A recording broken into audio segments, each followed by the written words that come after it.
Chapter 7. It's no longer snowing. We can leave now, the girl said, looking out. I've been gone too long. I need to get back to my trailer because if they discover that I'm no longer there when they come for me, they will burn it to the ground, she said to a sleeping Justin. He didn't hear her. He was still dreaming about Hannah. In his dream, he saw her beautiful green eyes filled with tears, and he wondered why, and flinched in his sleep. Wake up, sleepyhead, the girl said as she pushed at Justin's shoulder. He grimaced from the pain and nightmare that something could be wrong with Hannah. Where am I? His voice filled with alarm. Then he opened his eyes, searching around. I thought you were her. Who? Your wife? I'm not married. Not yet. She smiled down at him, and Justin sat up quickly, turning and staring at her. Why are you smiling like that? He asked. No reason. I guess I'm happy you didn't die. You were too heavy for me to bury. I couldn't very well leave you for those wolves to eat you and then scatter your bones. Justin became unnerved by her gruesome talk, and he cut her off. Enough of this talk about burying me. The reports of my death have been greatly exaggerated. By you, he said to her as he narrowed his eyes looking at her. You did die, but I brought you back. Only because I've developed a fondness for you. I don't know why, because you're obnoxious and hairy and smelly. You talk about this woman Hannah in your sleep. She pushed away from the bed of leaves to stand nearby. I'll help you up because we have to leave this place. You need a bath and food. And if you die this time, I'm not bringing you back. Once is enough. It drains my strength, and looking at you, I will need all the strength I can muster to deal with you. You're Winnie and such a baby, she said with a smirk. How could you bring me back from anything? I didn't die. I was enjoying a peaceful sleep and dreaming about Hannah when you disturbed me. Now I don't want to talk about dying anymore. Suit yourself, but you did die. She helped him to his feet as he swayed, and then the girl handed him a stick she found outside the cave. He took it politely and leaned on it, looking at her with gratitude, but not saying any more. Letting the silence between them say it all. You're strong. If you were weak, I wouldn't have been able to raise you. Justin turned to the girl and narrowed his eyes. She stayed quiet as he leaned on her shoulder with one hand and on the stick with the other. You will have to hurry. You're moving too slow. We shouldn't be traveling at night, and the way you're hobbling along, we will get to my cabin just before the sun sets. Which is not enough time. He stopped and glanced at her. Don't tell me you're a vampire, he said in a playful, sarcastic voice. Knowing if she was one, he would never have gotten out of the cave alive. No, I'm not, she said vigorously. There aren't any such things as vampires, and you talk as if you've never read a book or gone anywhere. Everyone knows that vampires don't exist, she said. Only young children believe in such things. The girl looked up at him, hurrying him along. And what about werewolves? He asked as he dragged his injured leg through the melting snow. Someone created that farce to scare little children in the forest. The only thing I'm afraid of is these large wolves that roam this part of the park. That's why we need to hurry. Justin limped, looking down at his feet. He was wearing handmade fur shoes. And then he touched his chest. It was the first time he had noticed that he was wearing a vest made of animal fur. Where did I get this? I had to go out and hunt for food. I found some wild rabbits and fed them to you. I've never seen a man eat raw meat before. You didn't complain, but gobbled it down like a hungry animal. But I thought it was because you were delirious most of the time. I did all I could do for you, and then you stopped. Don't say that. I don't want to hear it. How long have I or we been in that cave? A week or more. You mean I've been away from Hannah that long? Justin began walking faster. I hope you have a phone where I can call someone. I don't have a phone. I don't need one. What do you do if you get sick? I make a mixture and I get well. And besides, I have all the things I need in my cabin. I don't need to go into the outside world. It's dangerous out there, she whispered, looking around the forest as they trudged through the snow. Justin glanced at her. You're dangerous. And he walked faster. When I'm well enough, I need you to take me to the nearest town. Can you do that? Sure, but I don't think you will want to do that. And why not? We've had several killings around here, and no one answers their door unless you call first. Do you have a car? A truck, but it's not working. It broke down years ago. It didn't register with Justin. Justin turned to the girl. A phone? Yes. I have one, but you can't get any reception.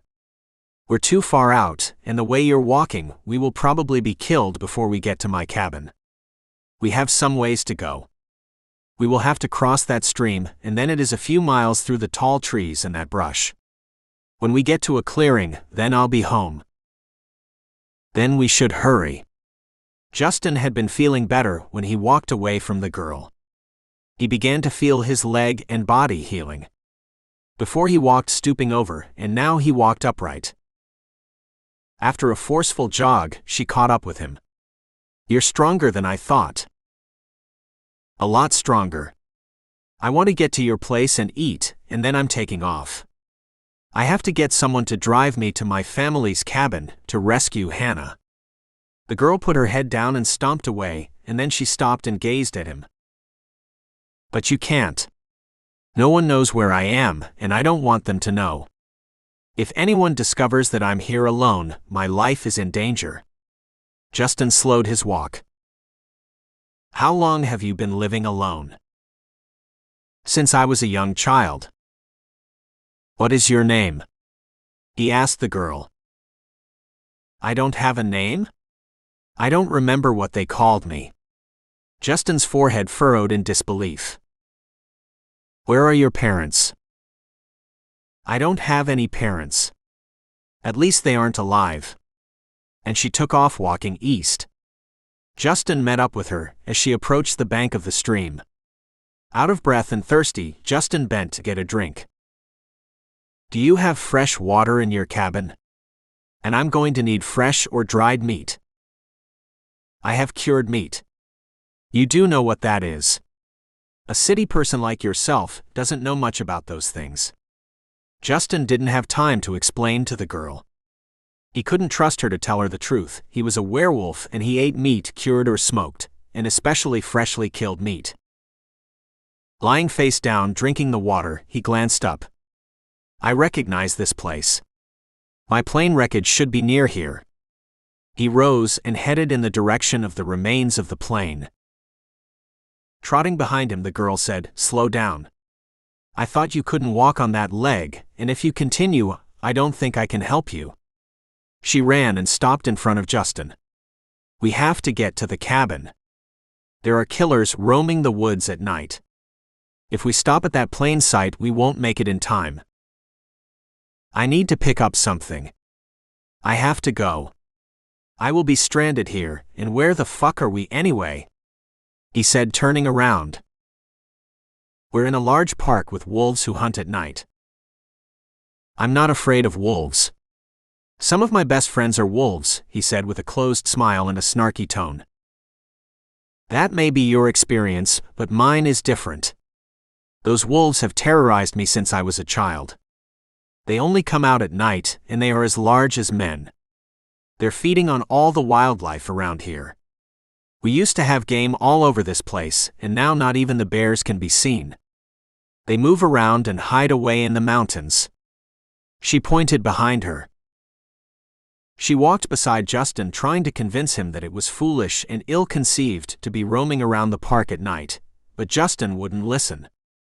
He had been out of his elements far too long, and he needed to get back to his home to find out what had become of Hannah. That was his only thought, Hannah. Anything else wasn't his concern. He had to mate.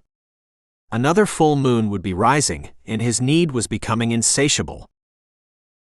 The snow had finally stopped, and now the rain began falling. He felt cold and wet. He didn't like that feeling. Maybe he had been in a comfortable home for far too long. But now he had to experience what his father and brothers warned him about: the wilderness. As he trudged along, he remembered what his father had said: "The forest is not for the faint of heart, Justin. You have to pay attention to the signs of danger, and it's all around you. If you were to find yourself in a dangerous situation and cut off from your pack and the world, you have to learn how to survive in the elements, or you will pay a price." Justin didn't learn the lessons of his father. When he should have been out hunting with the pack, he was chasing girls and riding the motorcycle Tracker had given him when he became a yearling. It was that motorcycle that careened off a mountain, and he ended up with broken legs and arms. When he gained his strength, his father sent him to New York and to house sit for his brother.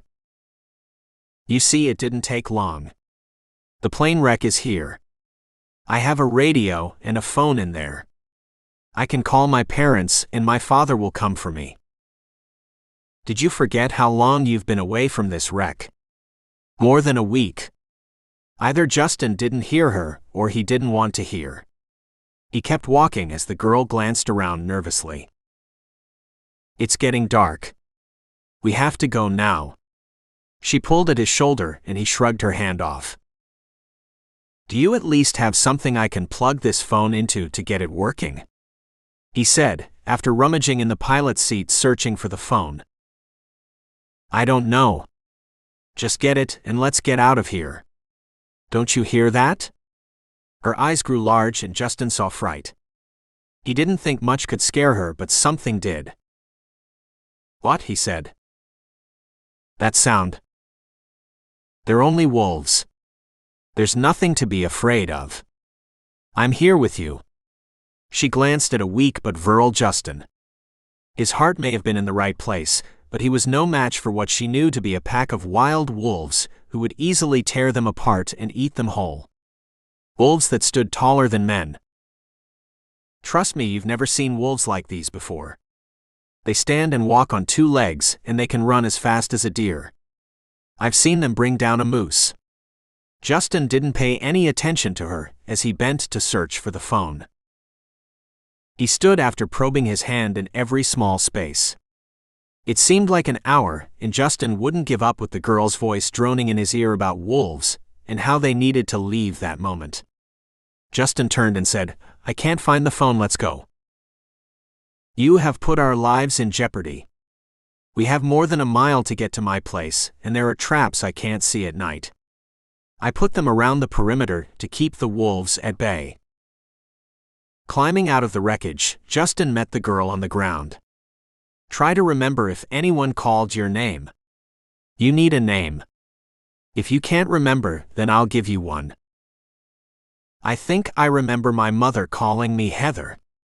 Although she could have been teaching me about a flower.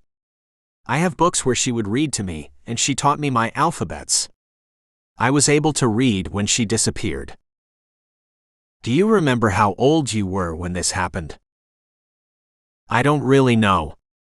He stopped hiking and stood with a furrowed brow. Then how did you survive, and what happened to your father, Heather? She smiled at Justin when he called that name aloud, as if it was the first time anyone since her mother had mentioned her name. We have to keep moving. Look, it's a full moon tonight. The wolves become crazy when the moon is full. Justin wasn't as concerned about the wolves or Heather's fear of them as much as he wanted to learn about her parents, and how she came to be left in this large thicket-wooded park, alone and never having outside connections with the world. Tell me about your parents. Justin questioned to make Heather forget that twilight had approached, and soon it would be dark. My father disappeared, and when my mother left our home to look for him, she told me to bar the doors and never go out at night. If she didn't return to hunt during the day for small animals like squirrels and rabbits. And as I grew older, I fashioned a bow and made an arrow, and I was able to hunt the deer in this forest. I read the books my mother left for me, and learned to cook over an open fire. Everything I learned about life was from reading those books. As they walked further, Justin's leg appeared to heal itself, and he no longer limped. "You're walking," Heather said, her voice bright. He glanced down. "Yeah. I am," he said with a broad smile. "Come on, we can make up the time." "But I can't move as fast as you." "Then I'll carry you." Before she had a chance to protest, he scooped Heather up in his arms and took off sprinting. She wrapped her arms around his neck and smiled as she lay her head against his wide, hard chest. Looking in his face and noticing how handsome he appeared when he wasn't grimacing from pain, she began to smile. Perhaps she had found the man who would love her. She had waited long for that moment. "How old are you, Justin?" "I don't really have an age. But I'm young." "Are you as young as I am?" He glanced down at her. "I don't know how old you are." "I don't know either, but I'd say about 18 or 19. I had a menstrual cycle about 6 years ago." Justin stopped. "I don't know anything about that," he said, not wanting to talk about personal human-female problems. "But you do know that women bleed. It's in my encyclopedias." He walked slowly because he saw a small trailer. "Yes, I know that. My mother homeschooled me, and she did mention something about that when she was teaching me about human development, but that's private, and my father said a woman should keep that private." "Well, your father doesn't know very much. How will he know when a woman is pregnant?" "They have doctors for that, and all kinds of technology. The doctors can tell you what sex the baby is." Heather looked confused at Justin when he set her on her feet. "This is your cabin?" "It's not really a cabin but a trailer." "Yes, and a nice one.